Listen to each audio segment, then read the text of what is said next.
Seth Merran came out of the county recorder's office at 2:30 on a Thursday afternoon. He had a paper in his coat that concerned the Aldren property, and he did not look like a man who had just won anything. He folded the paper twice, tucked it inside his coat, and stood at the top of the steps with his hat in his hand. Across the street, at the window of the land office, a woman said something to the clerk behind her without turning around. "Give me a minute." Ruth Aldren did not look away from the window. She had seen Seth Merran go into that building 40 minutes before. She had told herself it was none of her concern. She watched the way he stood at the top of those steps. Still, not like a man satisfied with himself. Like a man who had made a decision he could not take back and had made peace with it some time before he walked through that door. She did not know yet what he had signed. She did not know it was for her. "What did you do in there, Mr. Merran?" She said it quietly, to the glass. The man on the steps could not have heard her. To understand what happened on those steps, you would have to go back 6 weeks. Back to the morning Seth Merran showed up on her porch with a leather satchel and an expression like he would rather be anywhere else on earth. 6 weeks earlier. She heard the boots on the porch boards before she saw him. "Just a minute." Ruth had been up since 5. Coffee made, ledger open, the morning half gone in the way mornings go when you are running a ranch alone. 2 years she had been doing it. 2 years since her father passed and left her the Aldren property, the Aldren debts, and the Aldren name. In this part of Texas, that name still meant something, even if some days it felt like the something was mostly obligation. She came to the door with her cup still in her hand. The man on the other side of the screen was tall, broad-shouldered, and dressed for town. Dark coat, clean boots that had not seen mud in a while. He held a leather satchel at his side and his hat against his chest. He looked at her the way people look when they have been rehearsing what to say and have decided to start over. He said her name wrong. "Mrs. Aldren." "Miss? It is Miss." "Miss Aldren, my name is Seth Merran." The cup stayed in her hand. The name stayed in her chest like a coal held too long. "I know who you are. "Then you know why I'm here." I know what you think you're here for. I would like to hear you say it out loud." "My father inherited a half interest in this property from yours. My father passed 8 months ago. That interest passes to me. I came to settle it." "You can have your settlement when hell freezes over, Mr. Merran." He did not flinch. He reached into the satchel and held out a folded document. "I thought you might say something along those lines. I brought the will." She took it. She read the first page standing in the doorway, the screen between them forgotten. She did not read all of it. She read enough to know it was real and that it was going to require more than a screen door to deal with properly. She handed it back. "I am not signing anything until I have spoken to my attorney. My attorney is in Beaumont until Friday." "That is fine. I can wait. "You will wait in town." I've got a room at the hotel." "Good." And she let the screen door close between them. He came back Friday morning with a man from the land office and a copy of the will. Ruth's attorney was a compact older man named Hartwell. He had handled her father's affairs for 30 years and had the patience of stone. He read the document twice at the kitchen table without expression. Seth sat across from him, hat on his knee, saying nothing. Ruth stood at the window with her back to both of them. Hartwell set the paper down and said there was a clause. Ruth turned. Hartwell read Section 4 aloud. Joint operation requirement. Before any division, transfer, or sale of the property could be executed, both inheriting parties had to demonstrate 60 days of active joint administration of the property. On the property. Together. The silence in that kitchen had a particular quality, the kind that comes when something confirms what you were afraid of without ever admitting you were afraid. "That is not in the original will." Hartwell said it was in the codicil, filed separately, dated 3 months before her father passed. She looked at Seth.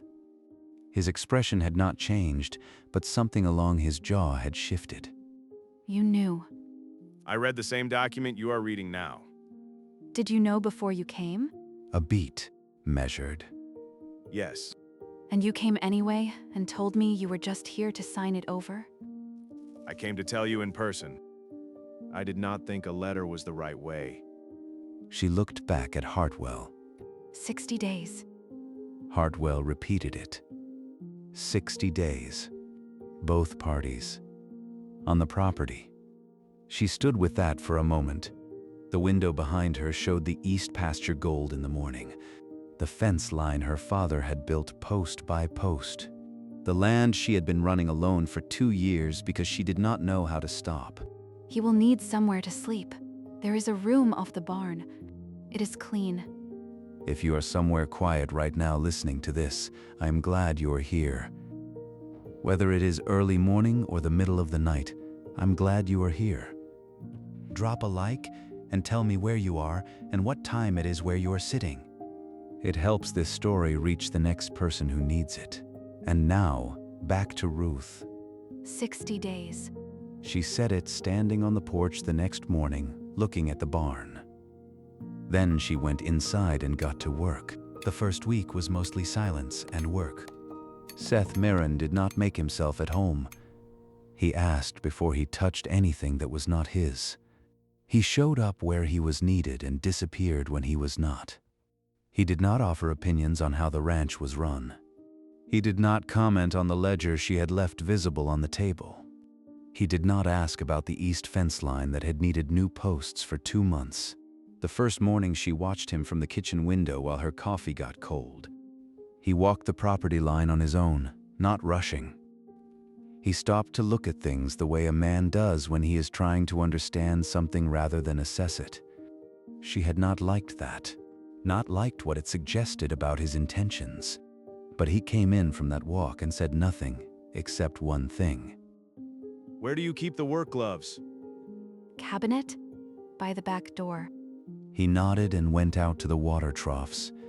He fixed the fence on the 3rd day. She found it in the morning light. New posts set clean, wire stretched tight and true across the whole east quarter. The kind that holds through weather and years and does not need revisiting.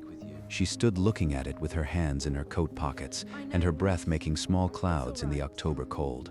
He was 40 yards away checking a water trough and keeping his back to her. You did not have to do that. She said it without moving. He did not turn around. The fence needed doing. She did not thank him. She did not say anything against it either. She turned and went back to work. Somewhere in the turning was a decision she had not quite made yet, about what kind of man she was dealing with and what that was going to cost her. He was quiet in the evenings. She had given him kitchen rights. It was practical. The walk from the barn room to the bunkhouse in the dark was unreasonable. He used the kitchen like a man who understood it was not his. He cooked for himself and always left the stove clean. Twice he cooked for 2 without asking. He left a plate covered with a cloth on the corner of the table and went back to his room. She ate it both times before she thought about it. That annoyed her more than the gesture itself. On the 7th day, he said over breakfast, The south gate hinge is going. If it goes in a storm, you will lose it entirely. I know. I can fix it today if you want. She looked at him across the table. He was eating and not looking at her, which she recognized as deliberate courtesy, giving her the choice without making it a negotiation. Go ahead. He nodded. That was the whole conversation. It was the silence between them at night that finally broke. Not the productive silence of people who have learned each other and do not need to fill space. The taught kind. The kind stretched over things neither of them had said. On the 9th night, she came into the barn at 10:30 because she could not sleep and did not want to examine why. She found him reading by lantern light, propped against the wall with a book flat across one knee. He looked so entirely at ease in her barn that she stood in the doorway longer than she intended before he looked up. Couldn't sleep. No. She came in and sat on the workbench across from him. The barn smelled of hay and horses and the oil from the lantern. Outside, the wind moved through the pecan trees. Your father? What was he like? Seth looked at the book for a moment. Then he set it down. Quiet, fair. He did not bring business home. He did not talk about money unless it needed discussing. He talked about this ranch sometimes, not like it was an asset he was waiting to collect. More like Like what? it meant something to him, not the value of it. The place itself. He would get this particular look when he mentioned it, like he was paying respects to something. I could never make sense of that when I was younger. Ruth said nothing to that. What was mine like, in your view? Seth held her gaze for a moment. I would not know how to answer that fairly. Proud. He was proud. Too proud, sometimes. He could not ask for help. He told me the Merrans had taken everything from us. He told me your father forced him to sell the lower pastures at cost when we had a bad year. He said that was what started the slide. Seth was quiet. I believed him. I spent my whole life believing him. I watched us lose things after that year, piece by piece, and he always pointed the same direction. I do not know what happened between our fathers. There are things in my father's papers I have not been able to make full sense of. Things that do not quite fit the story as I understood it. He looked at the lantern. But I will not tell you your father was wrong on the word of a Merran. That is not something I have the right to do. Why not? Because you would have to trust me to believe it. And you do not yet. He picked the book back up, not to read, just to have something in his hands. I will say this much. Sometimes the story a man tells about his own life and the life he actually lived are not the same thing. Sometimes the distance between those two versions of a man is the most important thing about him. She sat with that for a moment. Then she left without answering him, not in anger. In the particular quiet of someone who has been handed something they are not yet sure how to hold. She lay awake an hour after, which she had not intended. 2 days later, she found the letter. She had been clearing her father's desk. Finally, the drawer she had been avoiding for 2 years. Deeds, receipts older than she was, old land surveys, a photograph she did not recognize. She was moving through it efficiently, not thinking, not feeling, just sorting. The envelope stopped her. The handwriting on the outside was her father's. The name on it was Thomas Merran. Personal. It was sealed and had never been sent. Thomas Merran? She said it like she was trying to understand what those 2 words were doing in her father's handwriting. She sat down. The letter was 3 pages in her father's hand. The writing got smaller toward the end, the way his always did when he was choosing words carefully. She read it once quickly and then again slowly. The second time, her hands were flat on the desk. It was not the letter of a man who had been wronged.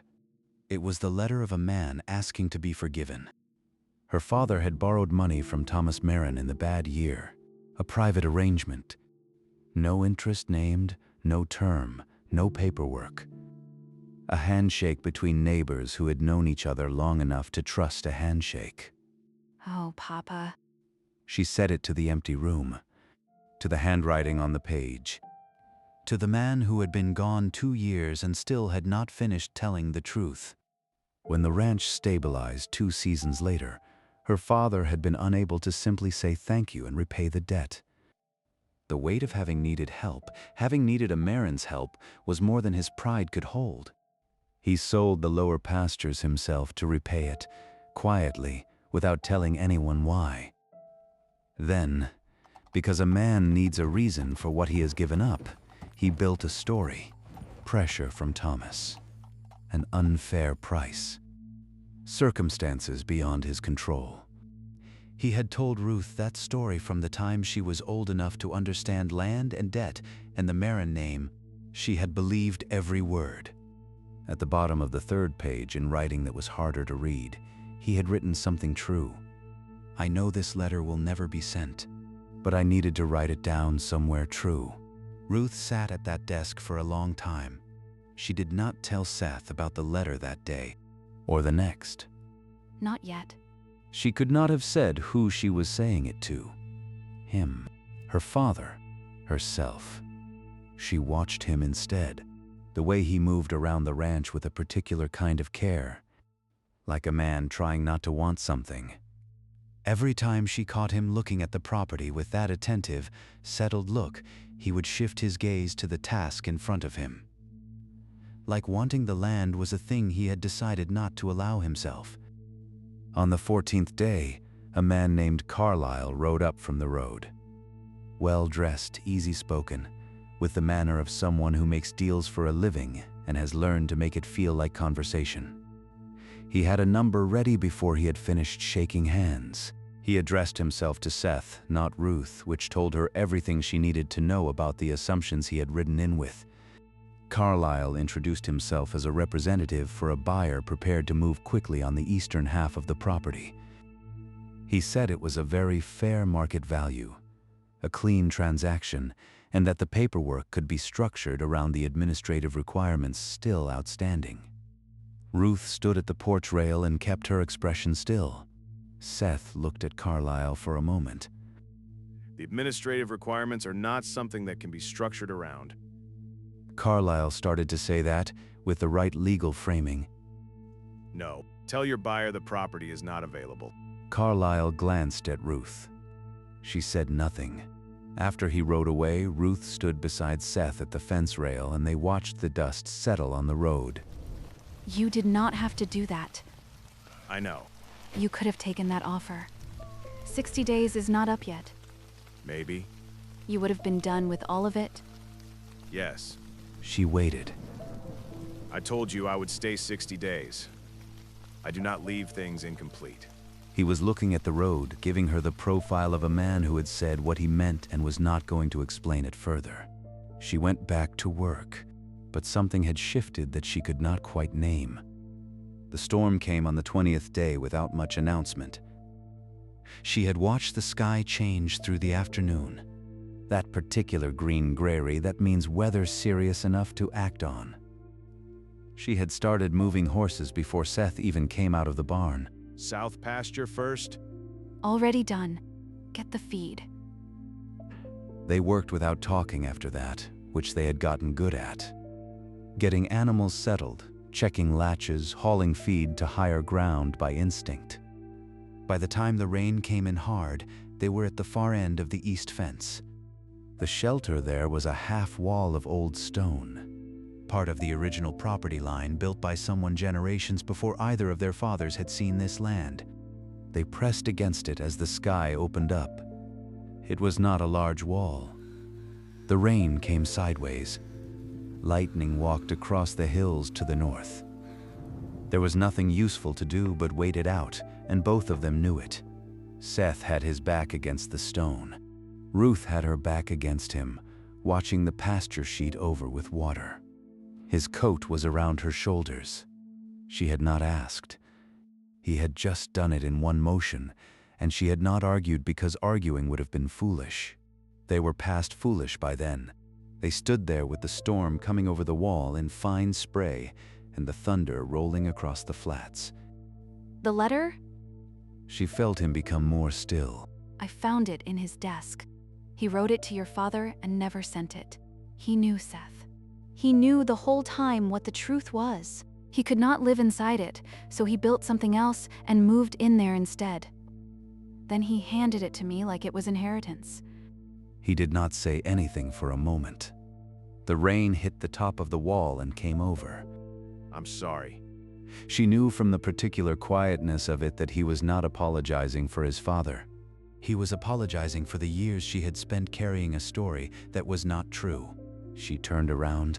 They were close the way the stone wall forced it. His face was wet and serious. He was looking at her the way she had caught him looking before, not calculating, not waiting for anything, just present, like a man who had stopped pretending he did not see what he saw. She kissed him first. It was not tentative. It was the decision of someone who has thought about something long enough that thinking stops being useful. Quick, certain, and over before either of them had processed that it had happened. When she pulled back, he looked at her steadily. I still have 40 days left on that clause. I know. All right? The rain kept coming. They stayed where they were. The days after the storm were different. Not easier. Lighter, maybe in the way air is lighter after weather has moved through. The silence between them had changed quality. Still present, but without the strain that comes from two people working not to say something. She told him about the letter in full that evening at the kitchen table with the lamp between them. She read parts of it aloud. Her voice stayed steady throughout, which cost her something, but she paid it. When she finished, Seth sat with his hands flat on the table. My father kept the loan off the books. I found a record of it in his papers after he passed. No lender named, no interest, no term. Just a line that said, Aldren, settled in land. Your father sold those pastures himself to repay what he had borrowed. My father would have forgiven the whole debt if he had been asked. He could not ask. That was always the part he could not do. No, I do not think he could. She looked at her father's letter on the table between them. 3 pages of a man trying to put down the truth somewhere it would exist, even if no one ever read it. She thought about how many evenings he must have sat at that same desk, knowing what he knew, carrying what he carried, then going to bed and getting up the next morning and telling the story again. He loved this land more than anything, more than being right. Somewhere in him, I think he knew that if he admitted the truth, even just to himself, it would mean he had been wrong about the story he built his whole life around. It would mean he had passed that wrong story on to me. She stopped. I think that was more than he could hold. My father never spoke badly of yours. Not once, as far as I know. I used to think that was just his manner. He was not a man who talked about people. He paused. Now I think he was protecting something, some idea of how it had been between them, before everything went sideways. Ruth said nothing for a moment. He spent 20 years being angry at your family. I spent 2 years after that, believing every word of it. You were loyal to him. That is not a failing. She looked at him sharply. Do not make it easier than it is. He nodded once. All right. She appreciated that. The not pushing. They sat at the table a while longer. The lamp burned down. Neither of them moved to go. On the 43rd day, Carlisle came back. He had a lawyer with him this time. A sharp-faced man named Oakes set a briefcase on the porch rail with the deliberate manner of someone performing competence. He talked for 12 minutes about the legal insufficiency of codicils filed under contested circumstances. He also laid out arguable grounds for challenging the 60-day clause on procedural grounds. Seth listened to all of it. Then he said, I will need to speak to the county recorder. Oakes tried to stop him and asked him to review the offer first. I will need to speak to the county recorder. Quiet. Absolute.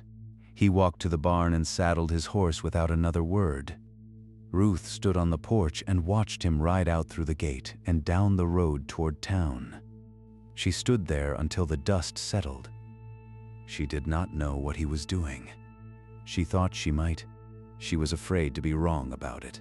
And this is where we come back to that Thursday afternoon. The county recorder's office. The man on the steps. Seth came down those steps with the paper folded in his coat, and Ruth was already crossing the street. She stopped in front of him. He stopped. What did you sign? He reached into his coat and held out the paper. She unfolded it. She read it carefully, the way she read legal documents. Twice, all the way through. The second time, her hands were not entirely steady. It was a formal filing. Signed, witnessed, recorded. It declared that both parties had entered the joint administration clause in full good faith, with complete knowledge and consent. It also recognized Ruth Aldren as the operating administrator of the Aldren property for the duration of the clause period and beyond any legal challenge to the codicil's validity. Once both parties had affirmed the clause in a public filing, any challenge would need a judge to unwind it. Judges in this county did not unwind things quickly. Oakes and his briefcase would find nothing to work with. Carlisle's buyer would find no opening. Seth had ridden to town and closed the last door. You closed your own exit. He looked at her in the careful way she had learned, meant he was choosing what to say rather than just saying it. Ruth, I stopped wanting an exit about 3 weeks ago. The main street of Aldren Crossing held its ordinary Thursday sounds around them. A door somewhere, a wagon moving, wind pulling at the canvas awning of the hardware store across the way. She folded the paper and held it against her chest. The clause runs 17 more days. I know. After that, nothing is legally settled yet.